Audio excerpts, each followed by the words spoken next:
everyone, how you doing? I know it's been a minute since I've made an actual garden video. So yeah, so much happened over the past few months. I realize I've just been going about my days, doing my chores and not really showing you any garden content. So I wanted to try to get back into that and show you what's going on up until now. We haven't planted anything out yet. We're still getting past, the crazy weather. We have to weed. We have some crazy growth of petunias that went wild. Talk about volunteers. I wish they would volunteer to clean up the weeds and get the garden started. But within the next 7 days, we will be planting out. So I thought I would show you what seedlings I've started, talking about planting everything out and showing you what I'm harvesting today and what it is that we're growing already this year. So let me turn you around and show you. So this is just part of my my radish bed. Look at all these beautiful radishes all lined up. My little radish soldiers. So I'm just, these are pink beauties. Oh my goodness, I love these radishes. I love growing radishes. This year they took a little bit longer because I actually started them in March and it was cold. So they don't really germinate very quickly if you start a root seed like this. Oh, that's a beauty. They take longer to get started, but these radishes really should be growing in about a month. Instead, it's taken me like 2 months to get these guys.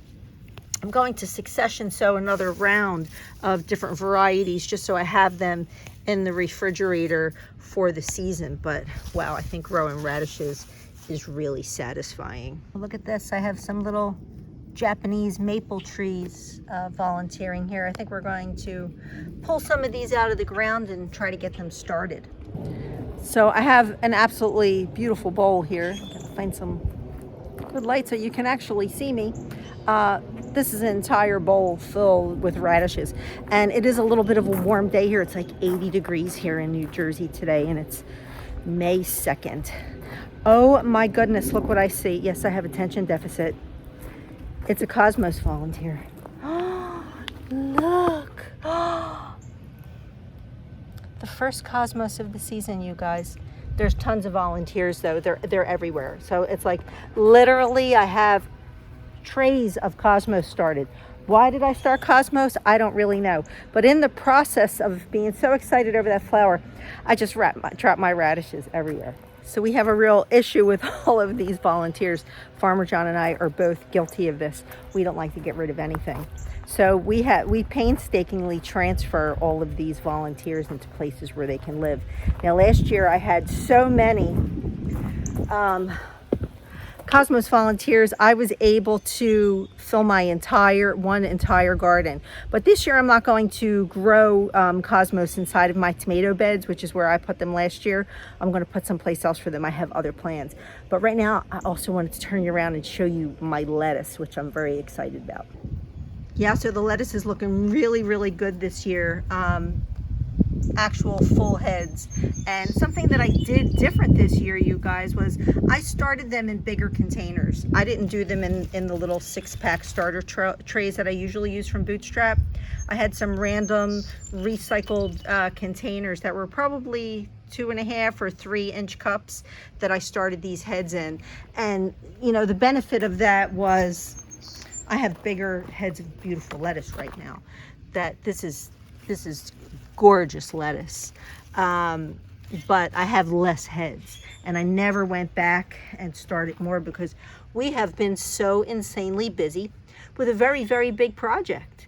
And we made some major changes here at our backyard garden, and I want to show you what's going on with that, but not right at this very moment. It's bad lighting right now because it's like almost 4:30 in the afternoon. It's been a full day of going to the doctor for my neck and my back from the last car accident that I was in. I didn't get into all those details with you because I don't know how many people really care. We're all going through stuff.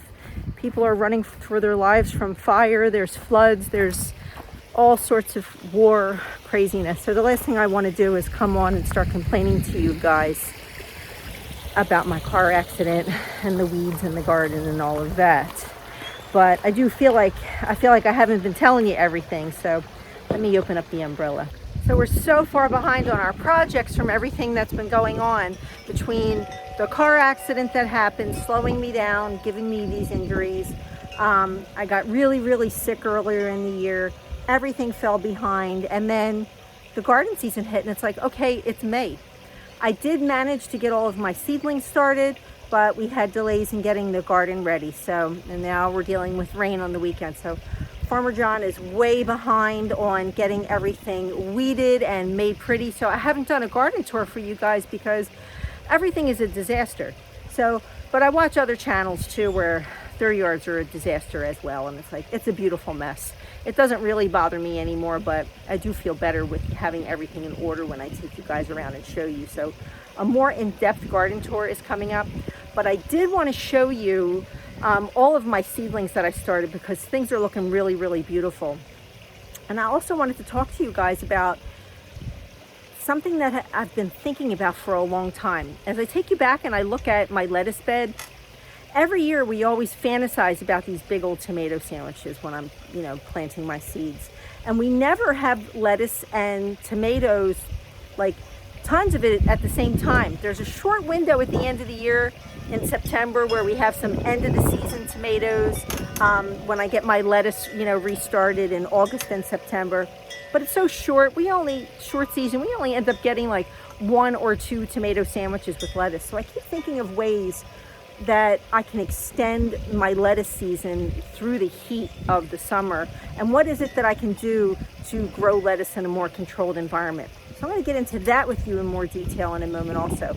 But let's go look at some seedlings so you can see what I've really been up to. So as usual, everything is a disaster.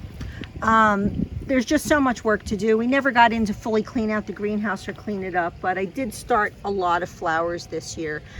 These are all different types of petunias, and you can see they are getting ready to flower. I have 2 trays. One of them is filled with seeds that I harvested from a farm stand, all the seed heads were getting ready to fall off. So I grabbed them and said, let's see what happens. Some of them are black petunias and others are purple and they look like velvet. Then the other half of the tray is Sensation that I bought from Swallowtail, and I saved the seeds. And then another tray here is going to be I think 4 different varieties of seeds that I bought from Baker Creek that are going to be really interesting. Now here's one of my trays of tomatoes that I started. The rest are in the house. It's time to harden everything off. And you can see these guys are monstrous. And I don't know which varieties. These are mostly my Roma tomatoes. And when I came out today, I saw, oh my goodness, they must be happy. They're starting to flower. But here's another tray of Cosmos. I have all sorts of Agastache started. I did Navajo Sunset. There's Raspberry Delight, more of the purple, all kinds of stuff in there. I have my butterfly food, which is dill, fennel, different types of parsley. I also started something called bunny tails, which is an ornamental grass. I have gazanias. I have these little blue buddy ornamental grasses. You can see they take their time growing, but they do grow. I have a bunch of sweet alyssum, a lot of which I have already planted out. And then over here I have some different varieties of Tithonia. This is a new marigold that I got from Burpee, and it's called Strawberry Blonde. And what's interesting is I also have a new calendula called Strawberry Blonde, and that hasn't flowered yet, but that's back here. So more salvias. Oh my gosh, I have a whole separate story to tell you guys about salvia. It's some salvias really are very invasive. Over here I'm keeping my different kale that I started in the greenhouse for now, and the cabbage loopers aren't coming in here, so I'm able to get microgreens off of that. And in there I also have some verbena started, And there is some more different types of petunias in there that I wanted to talk to you about. And then over here I have some lavender that I started, and most of the cells took, only a few didn't. So, you know, this is pretty satisfying. So the lavender that I grew last year looks absolutely incredible.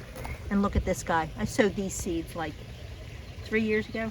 I think this is called the Heavenly Blue Pansy. I think this was a Baker Creek variety. It just keeps coming back twice a year.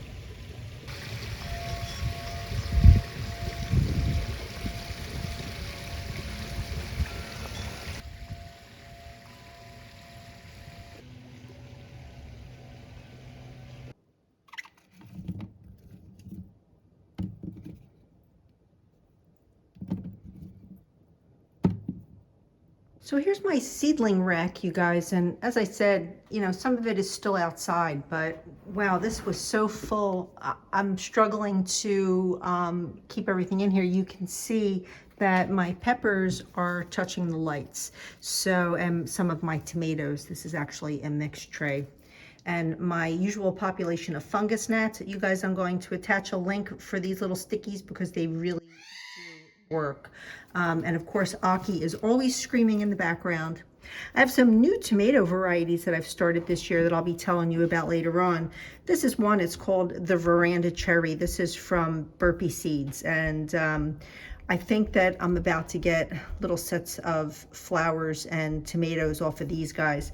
These little cherry tomatoes only need a 12-inch space to grow, so they're considered a patio tomato. And I think, you know, if you have a sunny spot or good lights, you could probably grow that indoors in a pot. My eggplants are doing extraordinarily well this year. They're very, very happy. I have numerous varieties growing. And again, here's another tray of peppers that are too tall and they're hitting the lights. Look at all the gnats that I caught off of this one. We did so good. Oh my goodness, I've got flowers starting.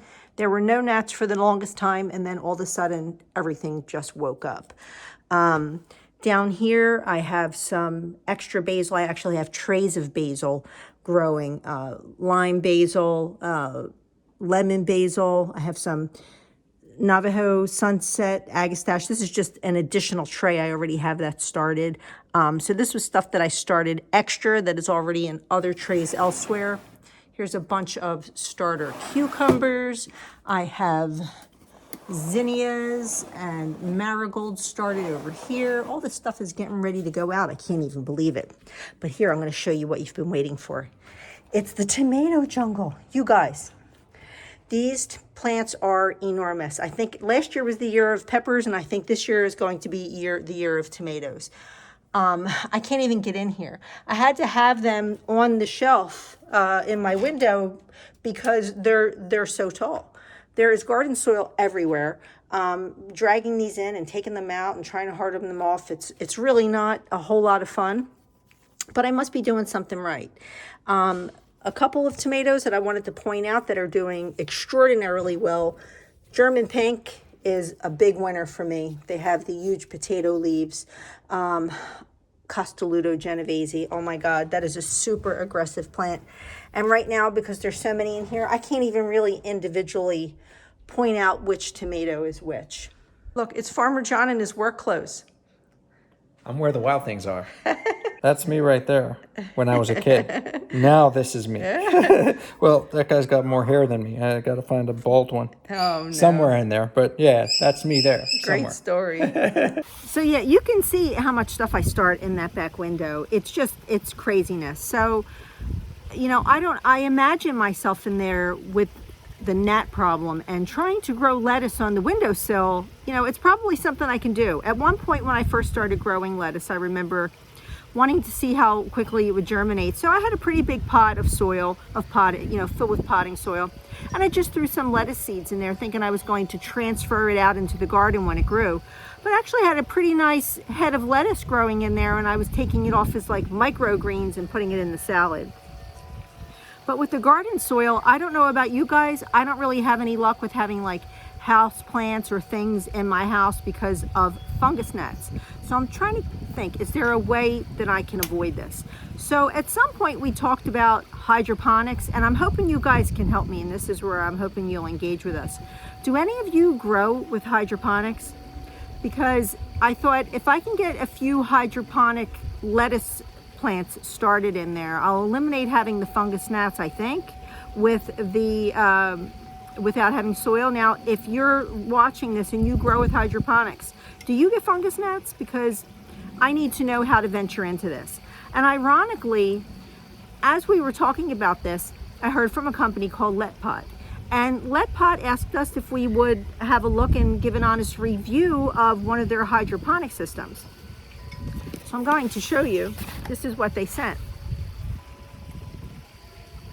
And I thought, wow, this is actually really cool. It's not nearly as big and bulky as I thought, and it's a smart hydroponics growing system.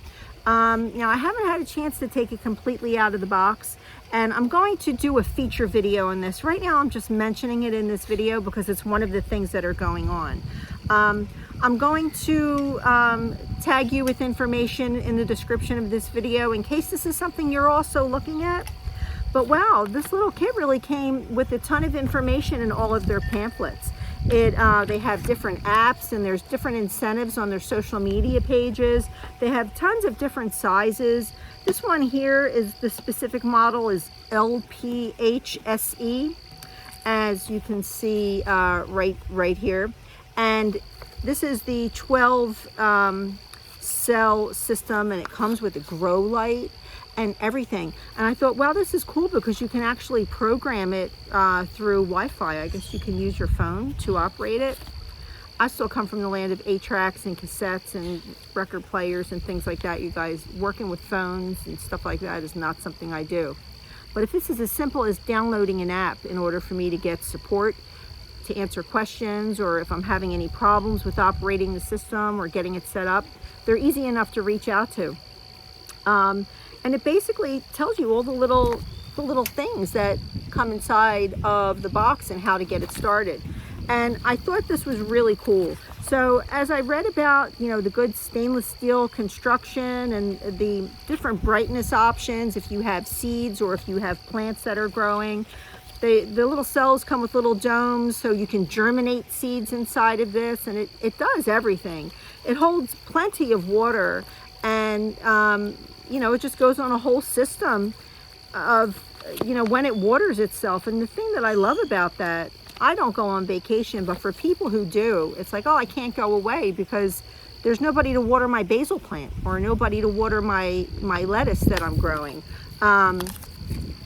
You can tell your telephone, you know, in through your telephone to, you know, set a schedule on this and make sure everything is getting watered. There's, you know, nutrient systems for it and all sorts of stuff that I was trying to read through it because I wanted to, you know, do a complete unboxing and set up this for you, but we're not educated on it enough. So my first video discussing this, I'm reaching out to ask you, do any of you own a LetPot system? And if you do, how do you like it? Do you have any tips on us getting it started? And again, if you haven't got one, but you are interested in getting one, we're going to put a discount code in the description for you so you can save a few dollars if you're in the process of thinking about it. They were super nice to deal with. They were very excited for us to look at this system. And I just haven't had a chance to get into all of that yet, but this is an awesome looking little kit. So this is video number 1. The next video on it will be the unboxing and the setup, and then the third video will be to see what we actually grow in it.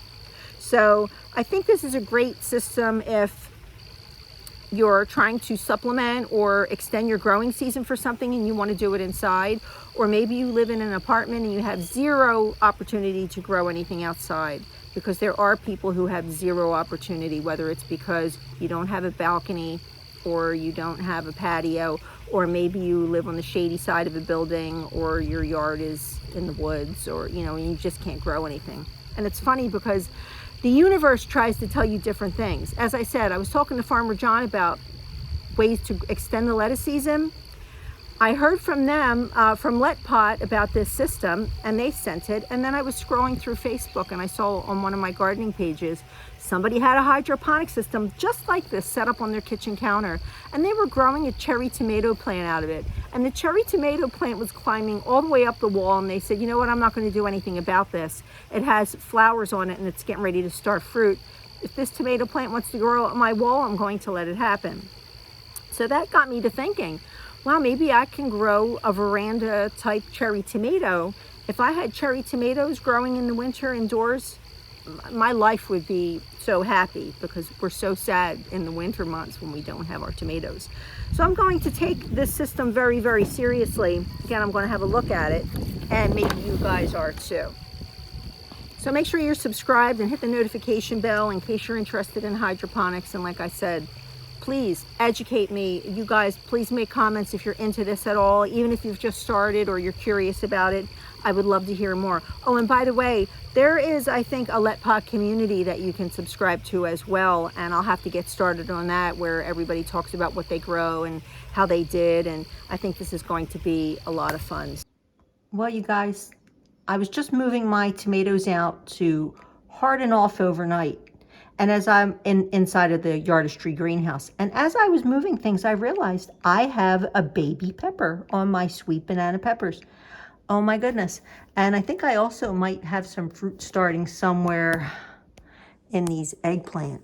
But I also have a lot of flowers on my other peppers. So, oh my goodness, this time next week, guys, I think everything's going to be in the ground and ready to go. So I'm out here getting trays out for the night. Like I said, I'm taking everything out into the greenhouse to let it harden off. Look at these beautiful plants, you guys.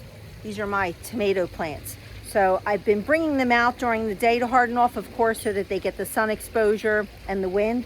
But it's been so windy and dry here that they're crashing very, very rapidly. So I've had to keep them in the house. Plus, they're obnoxiously tall and large. I have a few peppers in this tray that will be going into the greenhouse as well. And wow, they look really, really green. Wow, these are super gorgeous. What is this? Oh, these are my pepperoncinis. We have a Megatron here, also very, very green. Super cool. Something happened to my peppers earlier on. You'll see them in some of the peppers that I'll show you. They didn't like something that I put in them, or they took up too much water, but not only did they turn very, very pale, I thought they were going to die. They did recover, and they got a dark green canopy back on them, and they are starting to get flowers. But wow, that was scary, because I thought I was going to lose my entire planting of peppers. Oh, this is a Bonnie Best. I do have some new varieties, you guys, like I was saying earlier. I don't know if they're on this tray. I have so many tomatoes. I don't know what is what. My Keystone Resistance, they're down here somewhere. They're looking pretty good. These seeds were several years old, you guys. Several years, and they were from peppers that I bought at the farm stand. And these were a few of the peppers. They didn't look good. They suffered from whatever it was that was going on, and they totally recovered. So here's an example, the Lilac Bell. I think, oh no, that's a Notapeno. I had a Notapeno tank and a banana pepper that totally tanked, but it's okay because I grew so many of each of those varieties. It's the usual situation, you guys. You can tell we're full swing in the summer. The wheelbarrows are full of crap that we're moving. We have buckets of rocks. We have grass that we've removed and piles of stone that are in the middle of projects. But beyond that, you have to admit that the bearded iris are absolutely gorgeous. So our big Friday night party, you guys, we had to remove our 20-year-old azaleas. You know, we're not the original owners of this house, but these azaleas that were all here, it's a shame. They were beautiful because they were either some type of either a Traditions pink or Karen pink. They were really just beautiful, beautiful azaleas.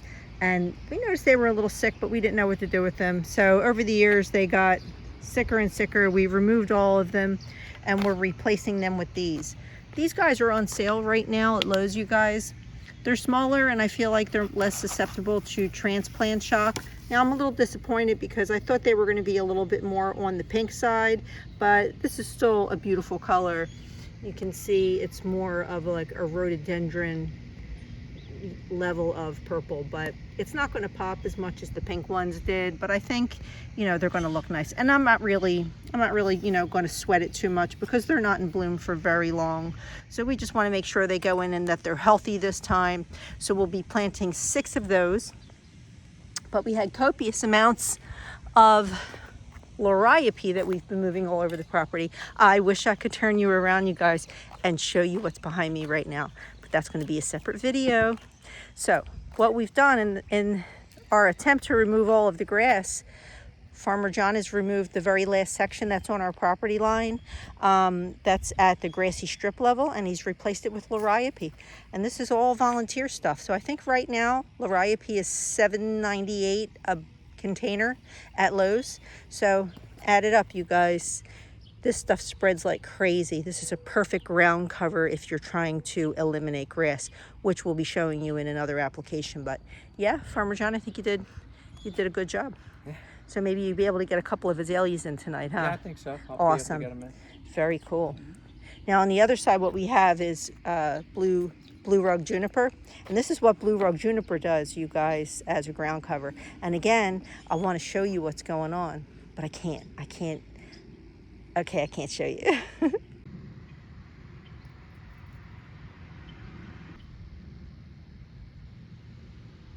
There's so much that we've missed sharing with you, you guys, and we're sorry. We had, like I said, we had a rough start to the year. Everything's piling up, and now we have this enormous project that is literally behind me that we want to share with you, but we're trying to make it pretty. Final touches. It got delayed last year at the end of the year because of the car accident, and now we're trying to catch up. So with that in mind, if you haven't subscribed and you're interested in all of this chaos that I showed you today, and you want to see what's going on and what our projects are, please subscribe, hit the notification bell. Just there's so much to show you. So again, if you could please, if you have a hydroponic tank, or if you have some thoughts of growing a hydroponic system for, you know, small in-home use for small things, herbs, lettuce, things like that, give me some feedback either way on that system, because like I said, we're going to do a more in-depth video on it, taking it out of the box, assembling it, getting it started, and then another video on what it is that we're growing. And don't forget, there is a discount code in the description below for you for LetPot. Super nice people to work with, so I hope you'll have some interest in that, and if you do, let me know. I'm very curious to hear what you have to say. And anyway, the sun is setting behind me. It is it's been a 13-hour day today. It's been 13 to 15-hour days for weeks again already. So I think this weekend we're going to be wrapping up a lot of stuff, and we should have a few big reveals for you guys. So anyway, it's always great to be seen by you. We hope that, you know, everyone is well, everyone that we talk to, and we hope to get to know all of our new subscribers as you come along, because our channel is finally starting to grow. So if there's any topics you want us to cover, if there's anything you're interested in, or if you have any questions about anything that we've shown before, we get back to everybody. So anyway, guys, I'm going to end it here. Stay tuned for more progress, and let me know what you think about hydroponics. Little teaser. See you soon, you guys. Thanks for watching.